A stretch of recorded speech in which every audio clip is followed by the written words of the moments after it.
दिनांक 25 तारखेपासून अहिल्यादेवींच्या पुण्यश्लोक अहिल्यादेवींच्या त्रिशताब्दीच्या निमित्तानं जलसंपदा विभागाच्या वतीने गोदा ते नर्मदा या जलयात्रेचं आयोजन करण्यात आलेलं आहे.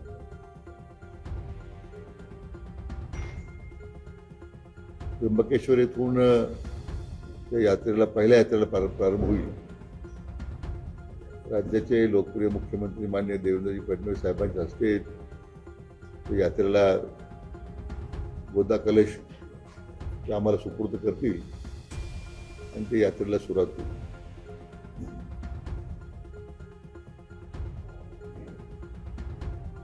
दुसरी यात्रा त्याचवेळी चौंडीहून निघेल. त्या चौंडीच्या पवित्र धरतीची माती घेऊन त्या यात्रेचा शुभारंभ राज्याचे उपमुख्यमंत्री माननीय एकनाथ शिंदे साहेब करतील. कार्यक्रमाच्या अध्यक्षस्थानी विधान परिषदेचे सभापती राम शिंदे असतील. त्र्यंबकेश्वरला गुरुमाऊली आहेत, परमपूज्य गुरुमाऊली ते अध्यक्ष असतील आणि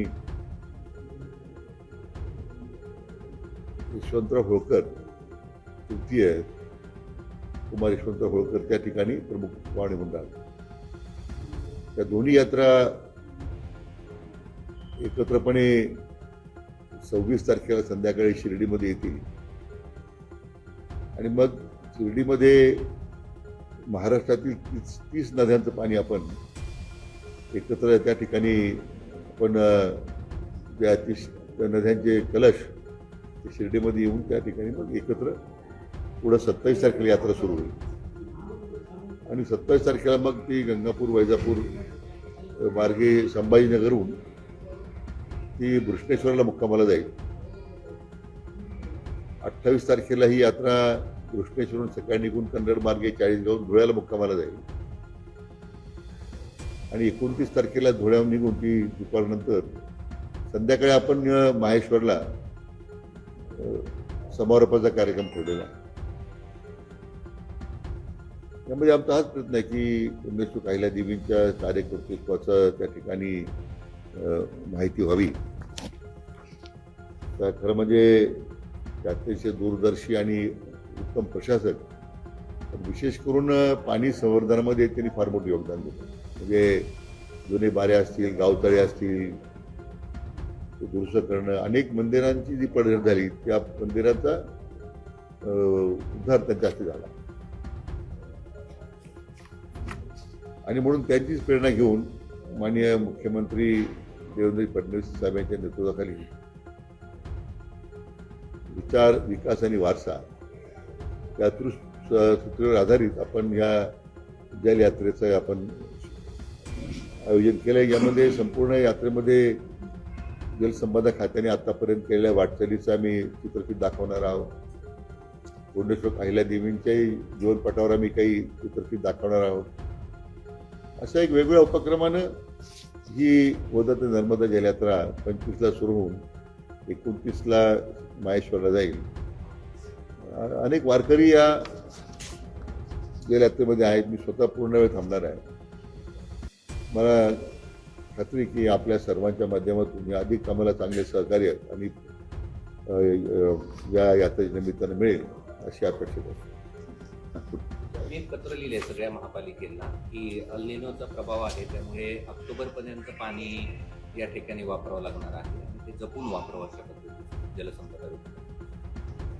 तसे अल निनोचा परिणाम सातत्यानं त्याच्या संदर्भात आम्हाला जे अलर्ट्स येत आहेत, भारतीय हवामान खात्याचे असतील, स्कायमेटकडून असेल, आम्ही आता सर्व धरण साठ्यांचं जे फेर नियोजन करून 31 ऑगस्टपर्यंत पाण्याचा पुरवठा झाला पाहिजे अशा प्रकारच्या सूचना दिलेल्या आहेत. तर ते शेतीचं नियोजन, पाण्याचं नियोजन असेल किंवा पिण्याच्या पाण्याचं नियोजन असेल.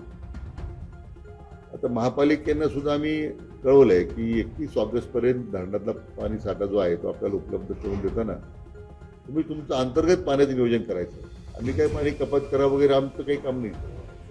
महापालिकेला उपलब्ध पाण्यातून त्यांना अधिक काळ ते पाण्याचा साठा जेवढा उपलब्ध आहे त्याचा मी कपात करत नाही. उपलब्ध साठा जर एक्झॉस्ट झाला, पाऊस उशिरा आला तर मग शेवटी नागरिकांना त्रास सर्व. म्हणून महापालिकेनं आम्ही जबाबदारी सोपवलेली होती की तुम्ही त्याचं नियोजन करा. असं आहे की ज्यावेळेस असा प्रश्न निर्माण होतो त्यावेळेस पिण्याच्या पाण्याला प्राधान्य दिलं जातं. त्यामुळे आता धरणामध्ये साठा गेल्या वर्षीचं पाणी पाऊस पडल्यामुळे चांगला आहे. आता काही आपण शेतीला काही निर्बंध घालतोय का किंवा तशा पद्धतीचं काही वेळ प्रसंगी करू शकू का? आणि आम्ही आता कालवा सल्लागार समितीच्या झाल्या बैठकीत त्याचं नियोजन केलेलं आहे. तर पुढे शेतीच्या पाण्यात कपात होत नाही आणि एवढंच आहे की पाण्याचे काटकसरीने वापर झाला पाहिजे, पाण्याची उधळपट्टी थांबली पाहिजे, पाण्याचा गैरवापर थांबला पाहिजे, अशा अनेक गोष्टी दिल्या आहेत. आणि प्रत्येक रोटेशनचं जे पाणी जेवढं उपलब्ध आपण आता मंजूर केलेलं आहे त्यामध्ये किंबहुना त्याच्यामध्ये काही आपल्याला बचत करता आली तर ते पाहिलं पाहिजे, अशा प्रकारच्या सूचना अधिकाऱ्यांनी दिलेल्या आहेत. गणेश कारखान्याचा विषय इथून कोर्टापर्यंत गेलो. दोन्ही एका पक्षाची तर भाजप मध्यस्थी करणार का? काय त्याच्यात तोडगा निघेल असं आणि वाटतं? काय तोडगा नाही. ती सहकारातल्या सगळ्या राजकारणाच्या सहकारातल्या काही भानगडी आहेत. त्याच्यामुळे त्याचं साधारण नियता कोर्टाचं भांडण चालू आहे. त्याच्यामध्ये काय ते भारतीय जनता पक्ष काँग्रेस असं काही नाही आहे. सहकाराच्या कायद्या पद्धतीने कार्यवाही सुरू होत आहे. तनपुराच्या पाठिंब्याची बोललं जातं काय पाठिंबा नाही, अतिशय स्पष्टपणे माजी मंत्री प्राजक्त तनपूर यांनी सुद्धा सांगितलेले आहे की त्यांनी अक्षय कर्डिलेला पाठिंबा दिलेला आहे. त्यांचे सगळे कार्यकर्ते कार्यरत आहेत.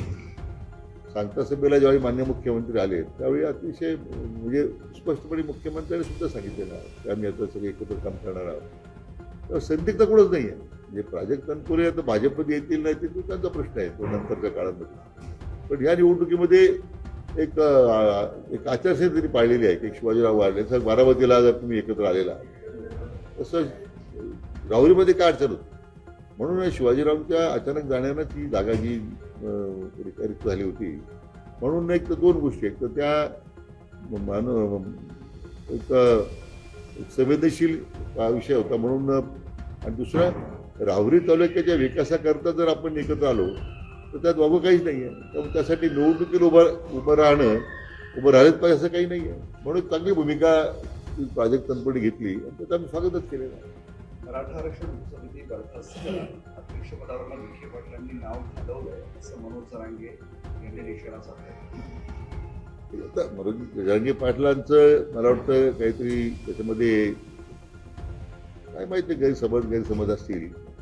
त्या अध्यक्षपद मी राहिलंच पाहिजे असं काही नाही आहे. म्हणजे काही काय अध्यक्षपदासाठी फार आश्रयस्थळ आहोत असं काही नाही आहे. जे काम त्या समितीच्या माध्यमातून सुरू आहे त्याची वस्तुनिष्ठ माहिती मला वाटतं गेल्या आठवड्यात जरांगे पाटलांना अहवाल पाठवलाय मी की उपसमिती की सगळ्याच गोष्टी त्यांच्यापर्यंत न गेल्यामुळे सुद्धा गैरसमजूतून त्यांनी काही केलं असेल. आम्ही त्यांना पाठवले सगळी कार्यवाही काय होते, काय सुरू आहे, कशा पद्धतीने सुरू आहे. आता त्यांच्यानंतर मी त्यांच्याशी स्वतः बोलणार आहे परत की आणखीन त्यांच्या मनात काही शंका असतील तर. त्यांचं असं म्हणणं आहे की कामच होत नाही, त्यामुळे मग आता मराठा आणि कुणबी मंत्रालय स्थापन करा, त्याशिवाय पर्याय नाही. त्याची आवश्यकता नाही आहे. कारण शेवटी जी काही त्यांची मागणी होती हैदराबाद गॅजेटच्या अंमलबजावणीनंतर जवळजवळ 54,000च्या वर लोकांना दाखले दिले गेलेले आहेत. यापूर्वी समिती स्थापन होण्यापूर्वी जवळजवळ 2,36,000 दाखले दिलेले आहेत. ज्या काही विशिष्ट भागांमध्ये हा प्रॉब्लेम होता हैदराबाद गॅजेट अंमलबजावणीबद्दल त्याची सुद्धा कारवाई सुरूच आहे. मी दैनंदिन मॉनिटर करतोय. मी उलट जरांगे पाटलांनी विनंती केली होती, मागे आपल्याला म्हटलं होतं की त्या भागातील जे लोकप्रतिनिधी आहेत, आमदार आहेत, खासदार आहेत, त्यांच्यावर सुद्धा दबाव आणण्याची गरज आहे. त्यांनी सुद्धा त्यांच्या मतदारसंघामध्ये या दाखल्यासंदर्भात कारवाई किती शीघ्रगतीने व्हावी, लवकर व्हावी, कडक व्हावी अशा पद्धतीने त्यांची सुद्धा तेवढी जबाबदारी आहे ना. त्यांना फक्त निवडणुकीसाठी जरांगे पाटलांची मदत पाहिजे असेल तर चुकीच आहे. त्यांनी सुद्धा या कामासाठी मी पाटलांनाही विनंती केली आहे की तुम्ही त्या लोकांनाही त्या लोकप्रतिनिधींनाही थोडा आपण जरा अंकुश ठेवला पाहिजे. तुमच्यावर विश्वास खूप दर्शवला होता, मात्र आता निशाणा नाही, तो गैरसमजुती आहे. त्याचं काय असं माझ्याबद्दल काही असं दुराग्रह नाही आहे. आम्ही चर्चेमध्ये तो त्यांचा गैरसमज दूर करू. बारामतीमध्ये 2019ची निवडणूक पवार विरुद्ध पवार होईल अशा पद्धतीचं चित्र दिसतंय. कारण की पवारांचे धाकटे चिरंजीव म्हणतात की 29ला ते लढतील आणि त्यामुळे पुन्हा एकदा पवार विरुद्ध पवार अशा प्रकारचं चित्र काही क्रम त्याच्यावर मी काय भाष्य करणार. पवारांच्या आता तरी एकामेका दोन्ही पवार एकत्र राहावेत त्यांनी एकमेकाला पाठिंबा द्यावेत. त्यांचा तो विषय आपण एकूणच फार लाभ आहे. बघूया काय होतं, बरं काय होतं, बऱ्याच गोष्टी घडतील. आमदार गायकवाडांची एक ऑडिओ क्लिप व्हायरल होती. पुस्तक होतं शिवाजी कोण होता, त्याचे जे प्रकाशक आहेत त्यांना जीवे मारण्याची धमकी त्यांनी दिली. त्यांचं म्हणणं आहे की या पुस्तकामध्ये शिवाजी महाराजांचा एकेरी उल्लेख कसा करू शकतो. संजय गायकवाड. पानसरेंनी लिहिलंय म्हणजे खूप जुनं आहे. असं जे कॉम्रेड दत्ता पानसर यांनी एक पूर्वी पुस्तक लिहिलं आहे छत्रपती शिवाजी महाराज. ते फार पूर्वी त्याच्यावर कॉन्ट्रोवर्सी झालेली होती. दुर्दैवाने त्याच्यानंतर त्यांची हत्या झाली. त्याच्यामध्ये मी स्वतः कोल्हापूरला जाऊन त्या गुन्हेगारांना अटक करण्यासंदर्भात पाठपुरावा केला. पण त्याच्यामध्ये कारवाई करायची बाबतीमध्ये पुष्कळ आग्रह धरला. आपण मला वाटतं आमदार गायकवाडाने माझी विनंती, आपण आता ह्या अशा कॉन्ट्रोवर्सीमध्ये जाऊ नये. याच्यामध्ये पूर्वी काही सगळे काही बाबतीत निकाल झालेले पूर्वी. थँक्यू.